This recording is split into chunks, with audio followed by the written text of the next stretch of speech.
ఆ రోజుల్లో సీతక్క జస్ట్ అక్కడికి వెళ్ళి చూసిన పరిస్థితి మాత్రమే ఉంది.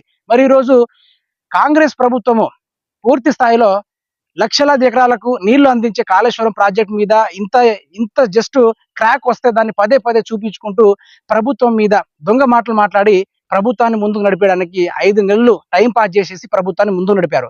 అదే విధంగా ఇదే కాంగ్రెస్ పాలనలో 6 నెలలు, ఈ పాటికి 6 నెలలు అధికారంలో వచ్చినప్పటి నుంచి ఇంకో నెల అయితే కాలం అవుతుంది. వర్షాకాలం అయ్యి మళ్ళీ వరద ప్రవాహం రావడం జరుగుతుంది. ఇదే దగ్గర చుట్టుపక్కల ఉన్న మొట్టుగూడ గ్రామం అయితే ఉందో ఇక్కడ నీళ్లు బాగా ప్రవహిస్తే మాత్రము ఈసారి పూర్తి స్థాయిలో మీరే చూడొచ్చు, అక్కడ చూడండి, ఈసారి నీళ్లు వస్తే కనుక పూర్తి స్థాయిలో ఈ ప్రభావం మొత్తం కొట్టుకుపోయే అవకాశం ఉన్నది.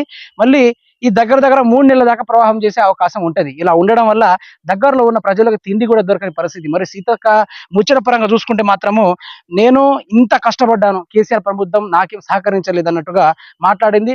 మరి కేసీఆర్ ప్రభుత్వము